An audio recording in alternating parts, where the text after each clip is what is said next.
welcome to the Tea and a Buddy podcast. I'm Dominic. And I'm Erica. And today we're going to be talking about our trip to Fortnum and Mason's. Yes. And Christmas at Fortnum and Mason's too. Yes, yeah. And just general Fortnum and Mason-y things. Yes. So I think we've mentioned before that each time we have been to London, we try to see something different, something that we haven't ever seen London-y. before. Well, something we didn't see the previous times. So we're just doing a tour of the luxury stores of London. Are we? Because we did Harrods. Yeah. We haven't done, and Fortnum's, then we did Fortnum's. Yeah. Which is what they call it, Fortnum's, but it's Fortnum and Mason. Yeah, so Fortnum and Mason is a luxury department store like Harrods, but to me, it felt a lot smaller than Harrods. I don't know if it actually is, but... I think it might be a little bit smaller than Harrods. It has 6 floors. Okay, yeah. Yeah, and I think Harrods has about the same. Harrods, maybe 5. When you're in Harrods, though, like, you're on the food hall floor, and it's just like room opens up to room, and it just feels like there's so much just on the one floor. And I think it's an entire block, the Harrods store. I think Fortnum's is just like a massive corner of Piccadilly. Oh, and we're talking about the original store that was opened in Piccadilly, not the ones that are... Because they've got additional stores now. The one in T5, Heathrow, St Pancras Railway Station, and the Royal Exchange. And they got one in Hong Kong now, too. When I was looking up information about it, though, apparently... Because, you know, when we were in the store... We were going up the wooden staircase like at the back of the store, or the front. Depends on which way you came in. And it was very creaky, and it felt old, and the walls looked very, like, original and everything. Apparently, like, the store was, I think, founded in, 1707. 1707. Yeah. But that store was rebuilt in, like, the 1920s. Yeah, well, it would have had to have been, wouldn't it? I guess so, yeah. It's like... there would be still elements remaining and stuff that's like still that, 100 years old. Yeah. But it felt much older. I don't know. It definitely felt much, much older. And they did it in the original style. You know, they wanted to keep true to, like, the Georgian period, I think. Yeah. Because William Fortnum, he was a footman to the Queen or something, was he? I think so, yeah. Yeah, Queen Victoria. Yeah, from my understanding, anyway. Queen Anne. Queen Anne. Oh, Queen Anne. The household of Queen Anne. Yeah, because this was like 17... Yeah, 1700s I was thinking. It's like, wait a minute, Queen Victoria. And so he had this kind of side business because, the royal family's insistence of having new candles every night, meant that some of them didn't burn down all the way. So what he would do is he'd set up a little side gig. He put them on eBay. And sold them off, and he made quite a good living out of that, and he had like a little grocery store. I wondered, I remember reading that too, and I wonder if the royal family knew he did that. I imagine they probably didn't. Yeah, you wouldn't think so. Because he had a landlord, his grocery store had a landlord, Hugh Mason, and he convinced him to go into business, when he retired, I guess. Yeah. And so... And then they founded the first one at a small shop in St James's Market. And then, they had the store on Piccadilly then, Yeah. Well, it expanded. Because I think they're both right there, isn't it? It's like it's like the corner or something. It's the corner of Piccadilly Circus. Yeah. So they took over other buildings that were, knocked through and everything. But when you're in there, it's not a small store. Obviously it's 6 stories. But if you have been to Harrods, to me it felt like it was about half the size of Harrods. It was quite a lot more intimate, I thought. It was a lot more intimate, yeah. And I think there's a little bit more, well, I can't remember. I don't know when Harrods was founded. I don't know, no. I think it's relatively new. Newer. Newer, yeah. I think it comes from like the Queen Victoria era. Yeah. Whereas Fortnum and Mason, they've always been kind of like, they've had the connection to the royal family, you know. Well, in 1707, that's a long 1707, time. And then William Fortnum's grandson went into the service of Queen Charlotte in 1761. You know, so they've, you know, an increase in business, you know, with the royal court. I think I read, too, that Queen Elizabeth opened up the tea area that's there. Oh, yeah. Just, like, not that long ago, you know, not too long ago, she died. Yeah, just maybe a couple years before she died or something. Yeah, I think they've got a royal warrant. Like Harrod's had one. I don't know if they still do though. You know, now that King Charles is on the throne, every royal warrant, you know, it's going to expire. You know, until he issues a new one. Yeah. And who knows if he's the type to go, oh, I don't want to give my patronage to Fortnum and Mason or Harrod's or anything like that anymore. I'm going to give it to, you know, this farmer in Gloucestershire. Yeah. You know, he'll have my royal warrant, you know. You'll have to explain quickly what a royal warrant is. It's basically meaning that they supply to the royal family and they've got a license to supply to them, you know. So it's like by appointment. You know, Harrod's had one. Yeah. You can, I guess you apply for one and then they like, oh, that means you deliver to us. Yeah. Weekly. There are some just products that have royal warrants. Oh, I think most too, products do. I think most products. I mean, I don't know if you know, some products and brands can have a royal warrant, but they have a label on them. If so, but there's a lot of like sugar and you know like all that kind of stuff. You know, like stuff that gets sold and it's like by appointment to Her Majesty the Queen. Yeah. You know. It'd be interesting to see if, you know, by appointment to His Majesty the King, you know, what he decides to. He's a lot more like into sustainability. Yeah, if we can say that. He's on about his sustainable merch now. Yeah, because I think he sells his stuff in Fortnum's. He sells his merch because he's got a farm up in Gloucestershire which produces stuff. Yeah. And then, of course, the tea and stuff, you know. Yeah. I mean, I say he's into sustainability. I don't want to make it seem like, you know, he's reusing things and stuff, but he's definitely into, like, sustainably sourced material. Yeah, he's into the environment. I say he's into sustainability. He's into the environment. Yes, he's into the environment, the plants and the trees and everything. Yeah. Yes. Yeah. So, anyway, we went there this trip for our first time. Yeah, I mean, we came up at Piccadilly. And really, the reason we went there is because Dominic wanted me to try a Scotch egg.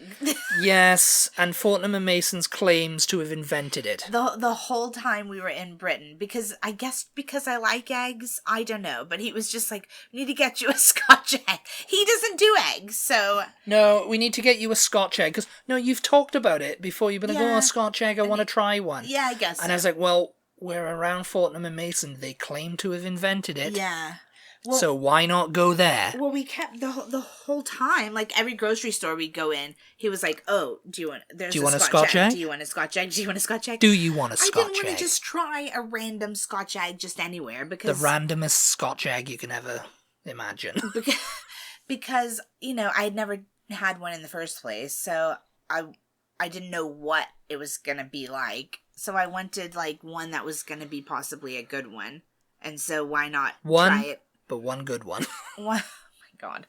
Why not try it at the place who invented them, you know? So we were like, all right, we need something to do. Oh, plus, when we got into London, it was dark.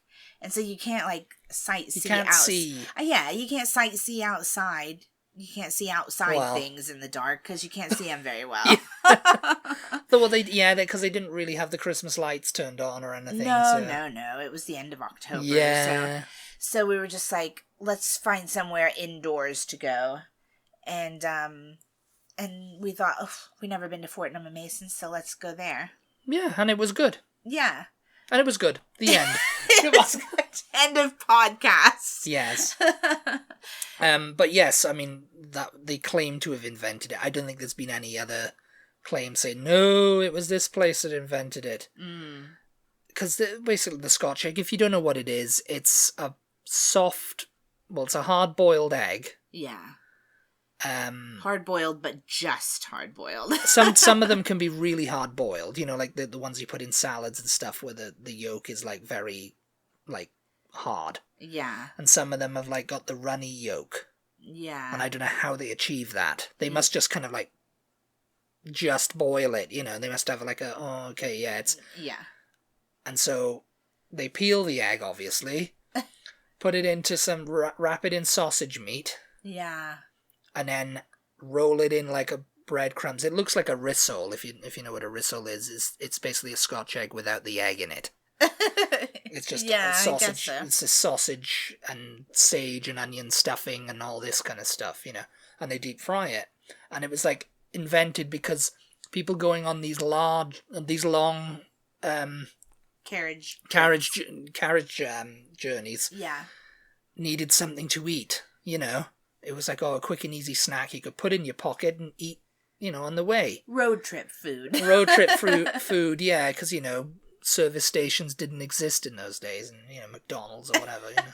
Yeah. Couldn't stop for a drive-through, or a carriage-through. But, yeah, and you know, it could be eaten hot or cold, you know. So. Yeah.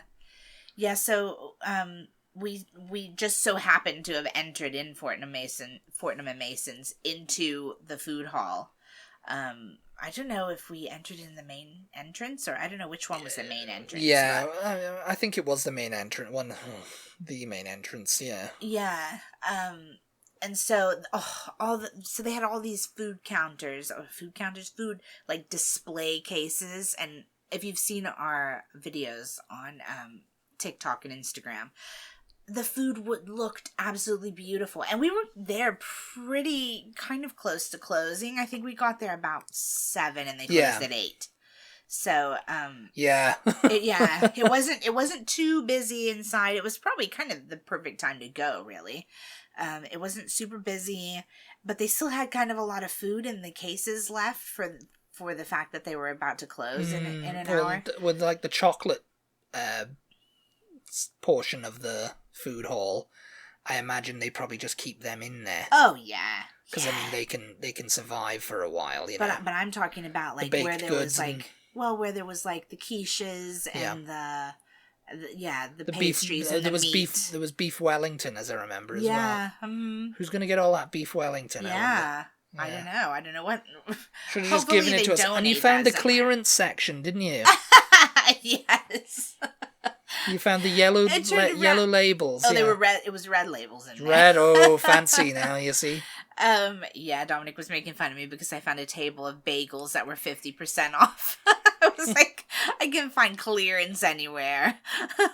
Yes, and I mean, yeah, we decided we'd get this Scotch egg, and you made a video, didn't you? Yeah, we haven't put that up yet. So there will be a video of me trying the Scotch egg. It'll be up somewhere, Instagram, TikTok. Eventually, when we get around. We still have a lot of content to post, you guys, so I'm sorry that it's like, you know, late, but it takes a while to edit all these videos. Yes, even in TikTok, believe it or not. But anyway, when we got there though, because it was like, it was like, I don't know, the day before Halloween, I think.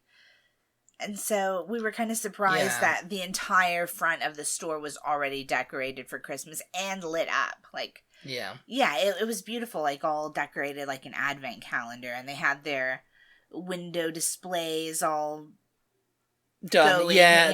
That's something that around Christmas time that the stores always compete for, is the window displays and stuff. Yeah, you know, Harrods have theirs. Well, they do it here. Macy's, Liberties of London do it. Fortnum and Mason's, you know. Yeah.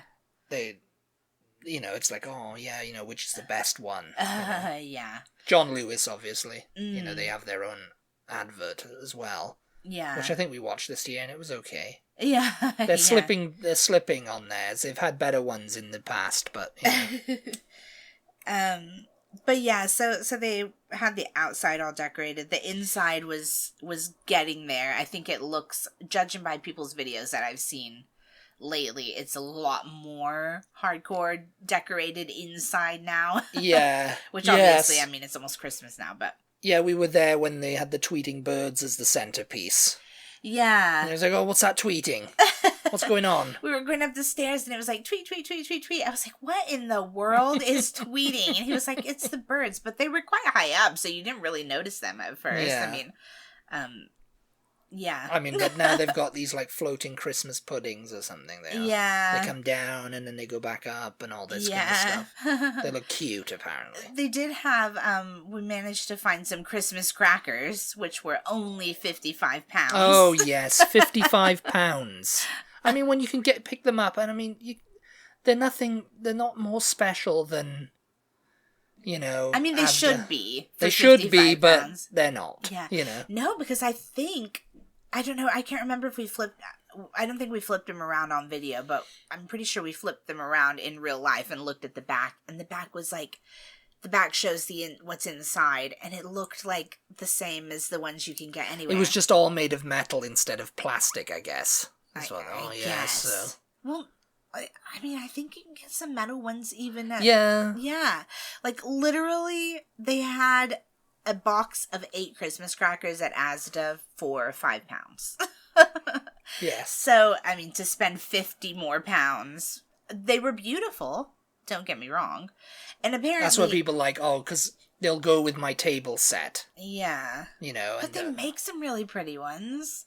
Yeah. You can get them here in America, and you pay more because it's not an Import, American thing. Yeah. I mean, they're not necessarily imported because they're made for world market. Yeah, we were in that store. What was it? TJ Maxx? Yeah. Where they had, you know, there was this woman next to us going, they've had a bigger selection in the past years, you know. Yeah. But they've all been gone sometimes, you know. Yeah. So it's probably becoming more of a thing over here than you'd think, you know. Well, she was saying, because we found them, I think, for like $6.99. Isn't that how much we got them for over here?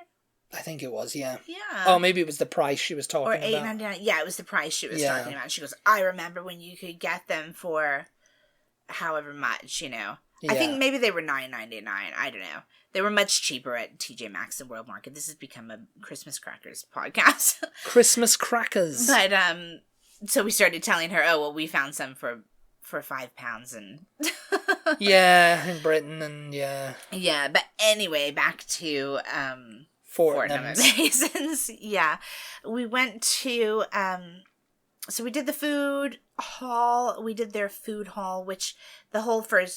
I think we did every floor, didn't we? I don't think so. No, because maybe we didn't. There's a lot of restaurants. Apparently. There's a lot of restaurants. Yeah, there's several of them.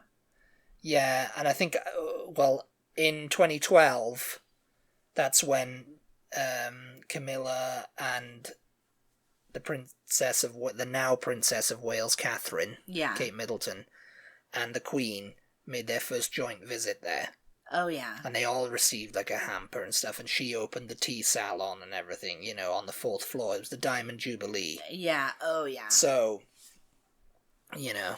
Yeah, it was funny because when we were wandering around, we saw one restaurant that had, like, the curtains kind of drawn and everything, because there was, like, I guess people in there eating. The 3 and 6 It was club, literally, it was, oh, no, not that one. Oh.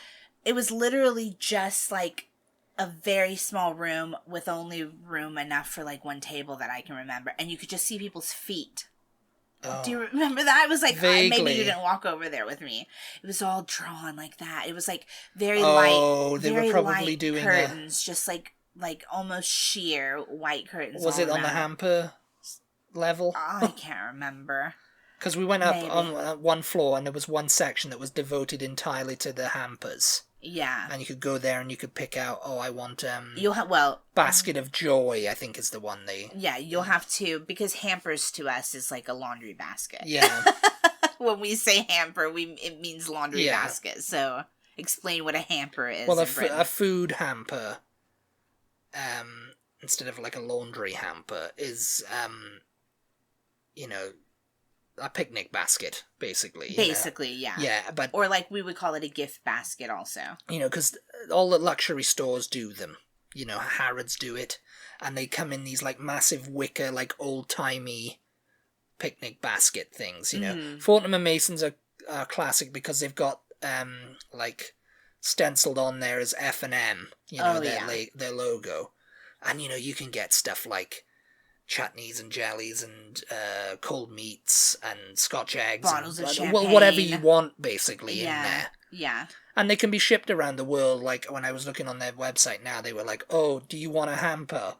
Oh, yeah. Is that what you're looking for? You're in the US, so you must be looking to get it. We deliver worldwide, Oh, yeah? Yeah. Yeah. So, obviously, and I could tell they did because there was some good, oh, I'm looking to send a hamper to my daughter, and I don't know what she wants, though, so can you help me? And the guy was like, yeah, okay, so we'll do this now. And yeah, they have a desk that you can go up yes, and it's talk very, to it's, someone. it's fancy. And help. Because, this stuff is expensive. And they'll help you put together a hamper, Yeah. Or they also had, over to the left, a bank of computers where I guess you could sit down and, like, design your own hamper if you didn't want to talk to somebody, if you didn't want them to, like, help you personally, you could just sit down at those computers and kind of, like, pick it out. And there was a guy over there working on one. Yes. But yeah, they have them all different sizes. Like when we were there, we saw small examples ones, of but, some that just have like 4 things, or there was one that was like huge that had like, I don't know, 18 or 20 things in them. Yeah. And it was like 500 and something pounds, I think. Oh god, yeah, 500 quid. Well, that's on the cheap end. I think some of them can run it to like 5,000. Yeah. If you really go in at it, But yeah, they have like one of their things is like the basket of joy, I think I saw. Oh yeah. Which is like their traditional hamper where they pick out all their best stuff for you. I'm trying to look for it now. I mean, people give them as Christmas presents, as wedding presents, as birthday presents, like basically anything you would typically give a gift basket for. Cheese and wine hampers. Oh yeah. Which run for this one starts at $176.46. I mean, it looks, if you can get everything in that picture for that price, I think that's quite reasonable, because it looks very fancy. The Taste of Fortnum's hamper, which is sold out, $94, which will probably come with jam and stuff, The deli hamper with a liner, because it's kind of like, you have your hamper and it's like, oh, and it looks all fancy with its, like, Yeah. It looks old-timey, Yeah. That's what they're going for. I don't know, they had a St. Nicholas one, though, that was like... Yeah. I think it was like 500 and something pounds. They've got a Christmas hampers, which, the Christmas feast hamper is a very reasonable $1,260.41. It does look like a feast, though. The Christmas Eve box, I think you get a little bear with it. That's $88. Aww. Cocktail cabinet, $252. See, now that looks quite reasonable for that. Look at all the alcohol you get there. Well, I mean, yeah. My first Fortnum's Christmas hamper is $315, and I think you get a jumper with it too, a sweater, a Christmas sweater. Yeah. Gin gift box. Yeah, they've got like a gin line of gin. But on this floor where they had all the hampers, like you're wandering around, you're looking at the examples of hampers, all the different sizes, and then they have just the hampers. Like I think you can just buy the baskets if you don't want to, I guess, and you could take it to Poundland and fill it with something. Give somebody just the basket. That you could just buy the hamper on its own, I guess. Well, that's what I mean. I think you could. They had like all the different sizes on the shelves, and it looked like you could buy just the basket if you wanted. Yeah, the Sovereign hamper, which I think is like 3 hampers. Yeah. That runs at $3,151. It's like, who are you giving that to? That is a lot of stuff. I mean, I have no idea. But we're wandering around looking at all the hampers, filming a little bit and stuff. And then there's this very luxurious red velvet curtain taking up one whole wall. And it was like 3 and 6. I thought it was 36, but you said it said 3 and 6. Yeah, like 3 and 6, like the old money. Oh, yeah. That's what I think it was. It probably cost 3 and 6 to get in. Maybe back then. Back then or something, if there was a a social club, or a cocktail cost 3 and 6. There's like 3 and 6, like this round sign that said 3 and 6 with like a spotlight shining on it very dramatically, and then the curtains were drawn back, and there's this like podium kind of thing in the middle, like a hostess stand, or like I don't know what you would, whatever, but I'm sure there's somebody standing there like checking your membership, or are you on the list to get in, are you or whatever. on the list? And you could see inside of it was very like lit dramatically, and there's a bar, and there's very like sexy lounge, couches and tables and stuff, but it was closed. Otherwise, obviously we would have gone in, I mean, it was closed, but we could see in, and it was just kind of like, You can tell they probably close those curtains, though, when it's open. Yes. Like, so that...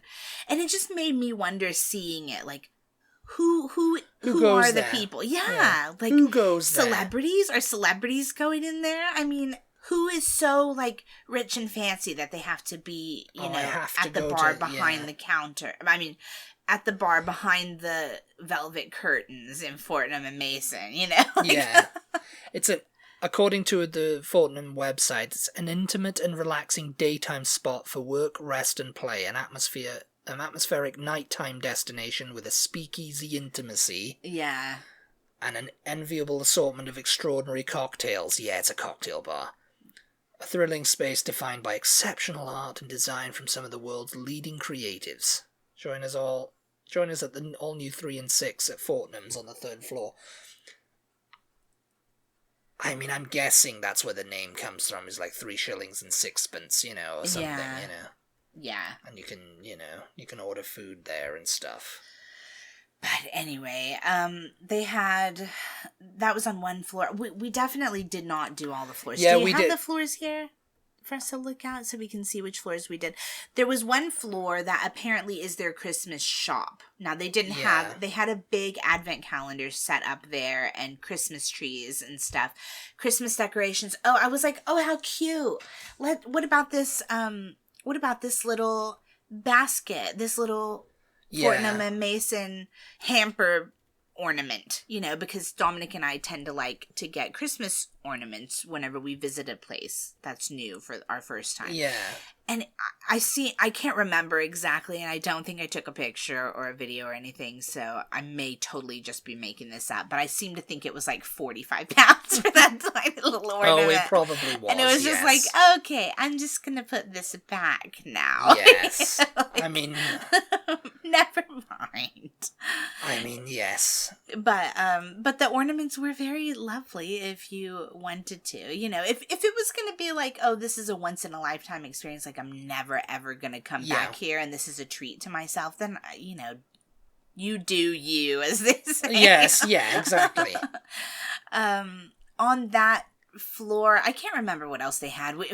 They had like a restaurant that was kind of like... Yeah. They had this kind of like sushi place, I think it was. And that was kind of like curtained off or closed off. And, they had like a load of like outside of it, they had like the china sets and stuff. Oh, yeah. And cups and plates and, and all this kind of stuff. Yeah. Teapots, some electrics, That was a beautiful floor, I thought, because they had all these like, if like, what I mean when I say the blue willow print that some people collect on a China pattern, they had like their own. That was like their kind of, to me it's like their color is the same as Tiffany blue, but I guess they call it something or other, Fortnum's green or something like that.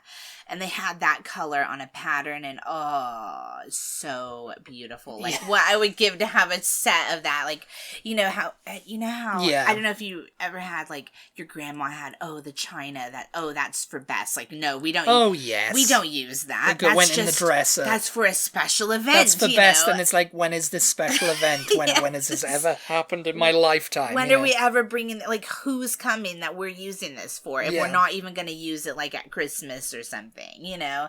Like, oh no, that's only for like special occasions. It's like, well, then what are these occasions? when are these occasions going to happen? For when the king comes to visit. But yeah, that's like what that china reminded me of, and I'd love to have it. It was so pretty. But they also had like a full display that Dominic found while I was looking at, I don't know, purses or something. He was like, called me over, like, oh, come over here and look at this. Like a full table that was like set up Alice in Wonderland themed. Oh yes, the Mad Hatter's tea party. Yeah, it was so cute. And they had it all kind of like, and I called her over then. They had it like as if... Fell to her knees and she was all like, yes, this is what I wanted.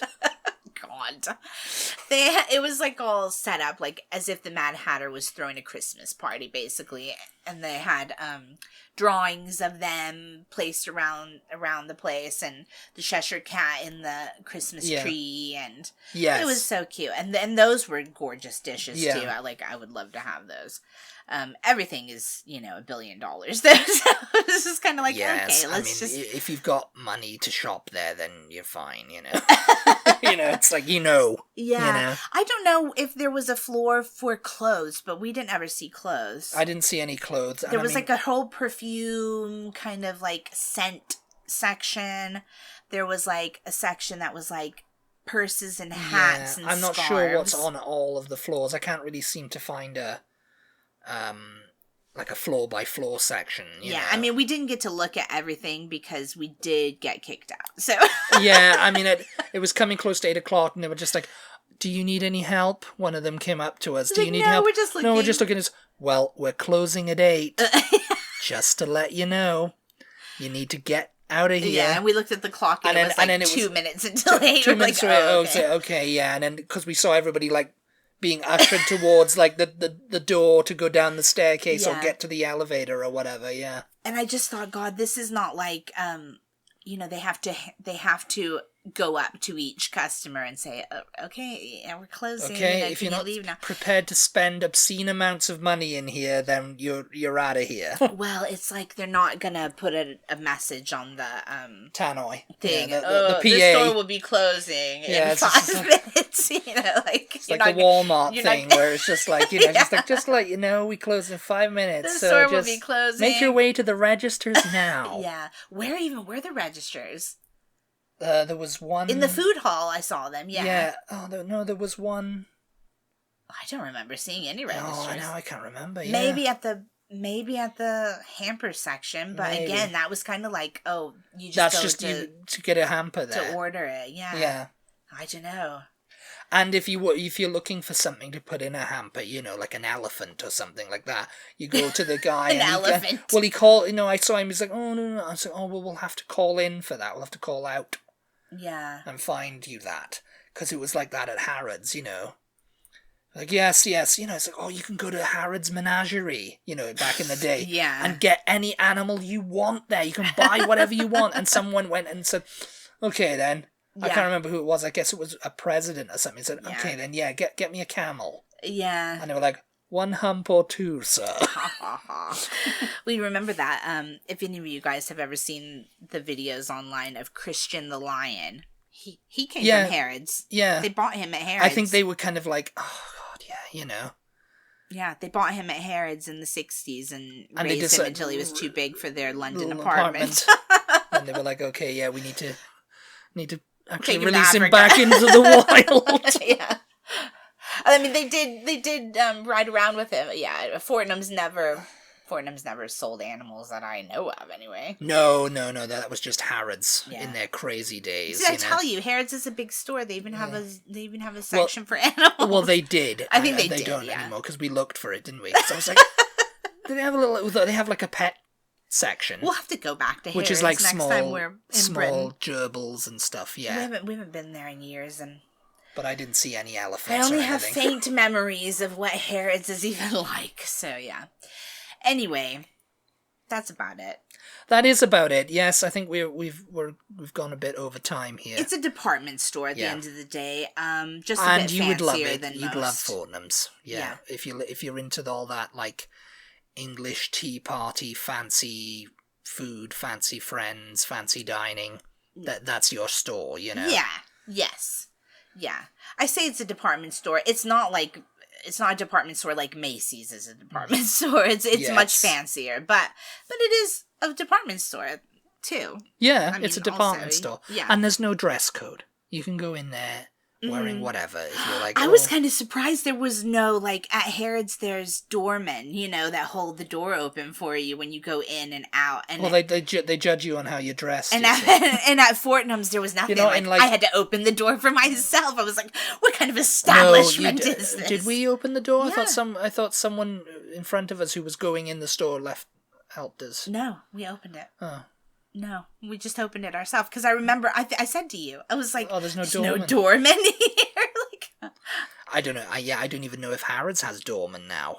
Yeah, they do with the little green suits. Well, they did. That was because we didn't go back there this trip. They had them for years, but they're going to get rid of them in the last couple of years. Cost of living. Cost of living crisis. No one's going to Harrods anymore and buying stuff, you know. Oh my God, yeah. And they've got renovations to do. I genuinely do think people just go to these stores like we did, just as you can have like a personalised shopping experience at Fortnum's. They've got red coats.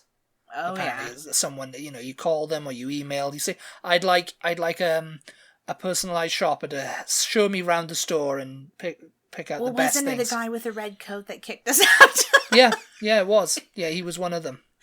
But yeah, he was like, yeah. But you know, they assign you. Oh yes, I'm here for my personalised shopping experience. Oh yes, here's Timothy, and he'll come over. You know, Cedric.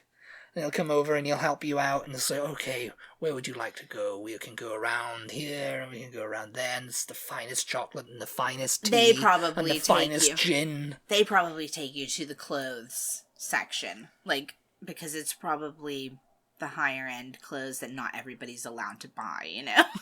So it's like, oh. No one's allowed to buy this except you, sir. Oh my God. All right. I think that's it. Yeah. Thank you as always for tuning in. We really appreciate your support. Shout out to our patrons for their continued support. We really, really appreciate you guys. We hope everyone has a wonderful holiday. Yes, wonderful Christmas. Merry Christmas to everybody. We'll talk to you all next week. Goodbye. Bye.